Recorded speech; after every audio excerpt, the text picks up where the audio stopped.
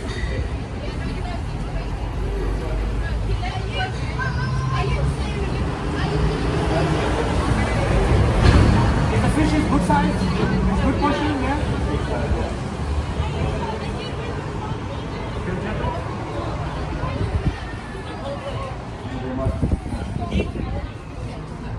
Can you take this order together? Can we get together?